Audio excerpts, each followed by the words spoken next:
प्रेषितांचे आचंद्र सूर्य नांदो स्वातंत्र्य भारताचे हे राष्ट्र देवतांचे हे राष्ट्र प्रेषितांचे आचंद्र सूर्य नांदो स्वातंत्र्य भारताचे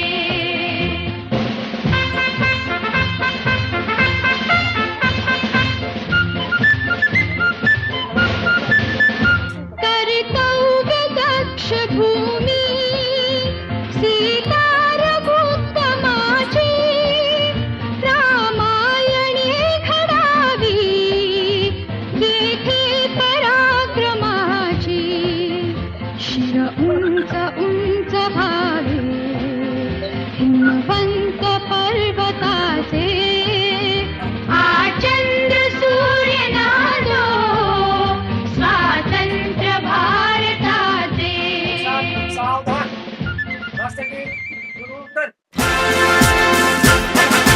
जनगण मन अधिनायक जय हे भारत भाग्य विधाता पंजाब सिंध गुजरात मराठा द्राविड उत्कल बंगा विंध्य हिमाचल यमुना गंगा उच्छल जलधि तरंगा तव शुभ नामे जागे तव शुभ आशीष मांगे गाहे तव जय गाथा जन गण मंगल दायक जय हे भारत भाग्य विधाता जय हे जय हे जय जय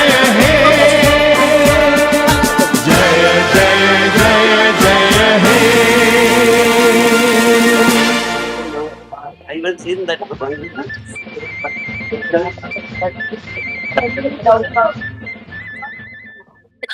अवकाश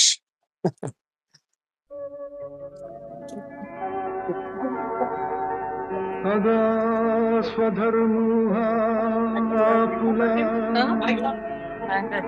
जरी का कठीण झाला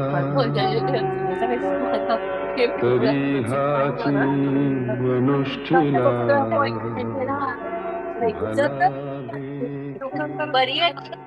की भारत माता की भारत माता की आज महाराष्ट्र दिन आणि कामगार दिन एकाच दिवशी आहे. हा दिवस केवळ राज्य स्थापनेचा नसून मराठी अस्मिता ओळख आणि भाषिक स्वाभिमानाच्या लढ्याचे प्रतीक मानला जातो. 1 मे हा दिवस जगभरात आंतरराष्ट्रीय कामगार दिन म्हणूनही साजरा केला जातो. योगायोगाने महाराष्ट्र राज्याची स्थापना देखील याच दिवशी झाली. त्यामुळे 1 मे रोजी दिनासोबत कामगार दिनालाही विशेष महत्व आहे. महत्वाच्या सामाजिक औद्योगिक आणि कामगार चळवळींच्या इतिहासाचा हा दिवस अधिक घट्टपणे जोडला गेला आहे. जय महाराष्ट्र. जय महाराष्ट्र. नमस्कार. बरेच अनोळखी चेहरे दिसत आहेत मला, काही ओळखीचे आहेतच. तर मला कोणी ओळखणार असेल नसेल मी माझी ओळख सांगतो. मी संदीप पेठे. मी 22 वर्ष इथे राहत होतो आणि पहिली 5 वर्ष मी इथे मॅनेजर होतो. मागच्या वर्षी बरोबर 30 एप्रिलला मी ऑफिस सोडून कायमचा माझ्या मूळ गावी म्हणजे पार्ल्यात सेटल झालेलो आहे. मी काल आलो माझ्या एका कामासाठी आणि मुद्दामून आज म्हटलं सगळे त्यांना मी आई वडील मानायचो तेव्हाही आणि आजही मानतो ते सगळे आज इथे मला समोर एका छताखाली भेटतील. प्रत्येकाकडे जाणं काही मला शक्य नाही. तुमचे आशीर्वाद घ्यायला आलेलो आहे 1 वर्षांनी बरोबर. खूप लोकांच्या तुमच्या शुभेच्छा माझ्या पाठीशी तेव्हाही होत्या, आजही आहेत आणि आता खूप लोक पुढेही असतील अर्थातच. आणि खूप लोक म्हणतात आम्ही तुला मिस करतो, तुझी आठवण येते वगैरे वगैरे. म्हटलं हो मलाही खूप येते म्हटलं अतिथीकरांची आठवण. पण आता नवीन लोक मला कितपत ओळखतायत काय मला माहिती नाही आणि जुनी लोक ओळखून आहेत मला असं मी म्हणतो. थोडक्यात पुन्हा एकदा तुमच्या भेटीचा योग येणार आहे. पुढच्या या महिन्यामध्ये मे महिन्यामध्ये 16 आणि 17 मेला आपल्याकडे एक कार्यक्रम होणार आहे. त्यातला 17 तारखेचा जो कार्यक्रम आहे, सांगीतिक कार्यक्रम, तो मी ऑर्गनाईज करतोय तुमच्या सगळ्यांसाठी. हां. तर ते टाळ्या खरं गबरे साहेबांसाठी वाजवा, कारण गबरे साहेबांचा त्या दिवशी वाढदिवस आहे 17 तारखेला. मी जायच्या आधी 1 वर्षापूर्वीच त्यांनी मला सांगितलं होतं, की पुढच्या वर्षी मी तुला कधीतरी बोलवीन, तर येशील ना? म्हटलं हो, अतिथीकरांसाठी मला यायला काही प्रॉब्लेम नाही. तर त्याप्रमाणे मी 16 तारखेचा काय कार्यक्रम आहे तो मला माहिती नाही, कारण माझं त्याची हे नाहीये. मी 17 तारखेला जे रविवार आहे, त्या दिवशी संध्याकाळी वेळ अजून ठरली नाही, पण ऑफकोर्स संध्याकाळी 5 ते 7च्या दरम्यान हिंदी मराठी गाण्यांचा कार्यक्रम मी करणार आहे. आणि माझ्या काय आपण स्वतःचं कौतुक नाही, लौकिकाला साजेसाच तो कार्यक्रम असेल. जितके मी इतके वर्षात कार्यक्रम केले, ज्यात सगळे तुम्ही पसंतीची मोहर उमटवली होती त्याच्यावरती.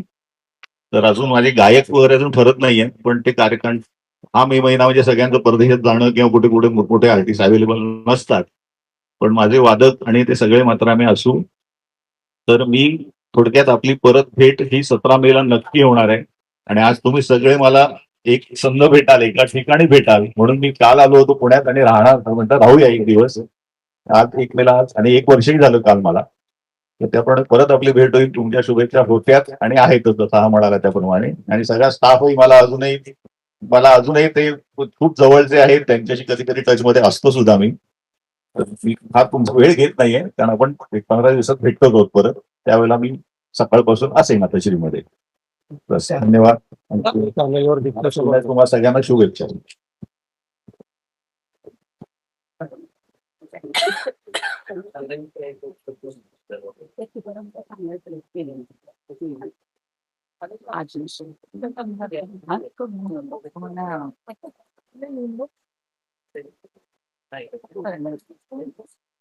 अच्छा तोच आहे.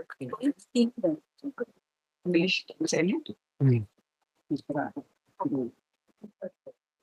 सर्व मान्यवरांना नमस्कार. आणि ध्वजाला नमस्कार केलेलाच आहे आपण, आणि ध्वजासाठीच आपण इथे आज जमलो आहोत. या महाराष्ट्र भूमीमध्ये आपण राहतो ह्याच्याबद्दल आपल्याला सर्वांनाच अभिमान वाटतो, कारण महाराष्ट्र भूमी ही संतांची भूमी आहे. इथे जेवढे संत होऊन गेले, महान त्यागी ऋषीमुनी होऊन गेले, तेवढे कुठल्याही राज्यात किंवा देशात झालेले नाही. आणि या संत भूमीत आपण राहतो, ज्ञानेश्वरांच्या भूमीत आपण राहतो. आणि स्त्रिया सुद्धा इथे काही कमी नव्हत्या. संत जनाबाई सारख्या निरक्षरबाईंनी सुद्धा आपल्याला कितीतरी ज्ञानाचा साठा देऊन ठेवलाय, आणि ते आपण आजही वाचतो.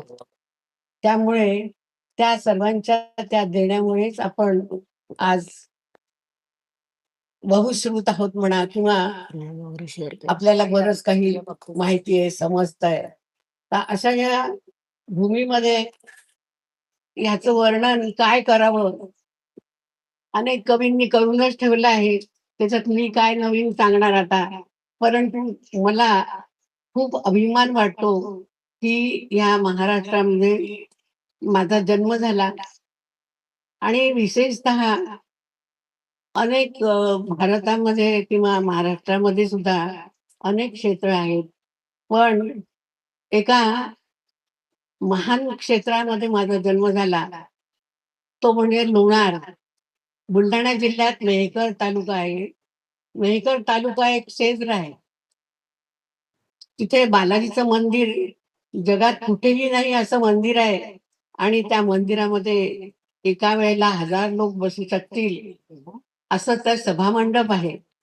आणि तिथे रोज ना रोज कोणाची ना कोणाची महान लोकांची कीर्तनं होतात. त्या कीर्तनाला आम्ही जात असू, हे आमचं भाग्य होतं त्या काळात. आणि लोणार क्षेत्र सर्वांनाच माहिती आहे की उल्कापातामुळे झालेलं जे सरोवर तिथे आहे, तिथे भागीरथी आलेली आहे धारेच्या नावाने. आणि अशा क्षेत्रामध्ये माझा जन्म झालेला आहे. आणि तेव्हापासूनच मला हे सगळं जुन्या वर्णाचं जुनं ज्ञान माहिती झालं. तिथे हेमाडपंथी देवालय आहे, अनेक वास्तू आहेत, अनेक देवळं आहेत, आणि सर्व कलांचा तिथे विकास त्या काळात झालेला होता. अशा ठिकाणी मी इथे सगळं पाहिलेलं आहे. त्यामुळे मला तर खूपच अभिमान वाटतो महाराष्ट्राचा आणि विदर्भाचा सुद्धा. आणि विदर्भाला सगळे मागासलं वगैरे म्हणतात, पण विदर्भ तसा नाहीये मुळात. विदर्भामध्ये सुद्धा अनेक साहित्यिक, अनेक कवी, अनेक मोठमोठे संत होऊन गेले आहेत आणि त्यामुळे विदर्भ ही सुद्धा पुण्यभूमीच आहे. अशा पुण्यभूमीमध्ये माझा जन्म झाला आणि नंतर फिरत फिरत फिरत आयुष्याच्या प्रवासामध्ये शेवटी अथश्रीमध्ये येऊन बसलो. आणि अथश्री ही एक महाराष्ट्राची पुण्यभूमीच आहे. पुण्यातलीच नाही तर अनेक ठिकाणची पुण्यभूमी अथश्री. कारण इथे सर्व अतिशय म्हणजे इथे एकूण एक माणूस बहुश्रुत, विद्वान, आपापल्या क्षेत्रात नावाजलेले असे लोक या ठिकाणी आहेत आणि अशा लोकांच्या नुसत्या सहवासात म्हणजे अक्षरशः नुसत्या सहवासात राहतो याचाच आम्हाला खूप अभिमान वाटतो. आणि त्यामुळे हे एक क्षेत्रच समजते मी माझ्या दृष्टीने. आणि इथे सगळे मोठे सदाचारी लोक आहेत आणि या सगळ्या लोकांनी मला खूप प्रेम दिलं आहे. आणि आज तर मला हा बहुमान देऊन त्यांनी मला अक्षरशः म्हणजे लाजवल्यासारखं वाटतं की मी अशी थोडीच मोठी नाहीये आणि तरी मला त्यांनी एका सामान्य बाईला हा बहुमान दिला. ह्याबद्दल मी सर्व लोकांचे, यादव सरांचे सर्वांचे आभार मानतो. आणि आपणा सर्वांना यथावचित शुभाशीर्वाद, शुभेच्छा हे सर्व देऊन माझे 2 शब्द संपवले.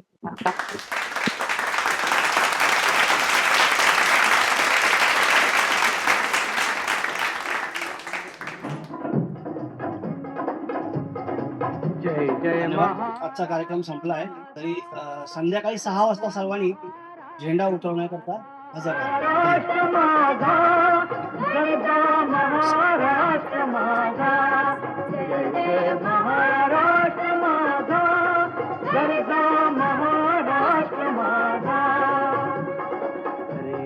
वरदा कृष्ण कोयना भद्रा गोदावरी. वरदा कृष्ण कोयना भद्रा गोदावरी. एकपणाचे भरती पाणी मातीच्या घागरी. एकपणाचे भरती पाणी मातीच्या घागरी. हिमथडीच्या तटाना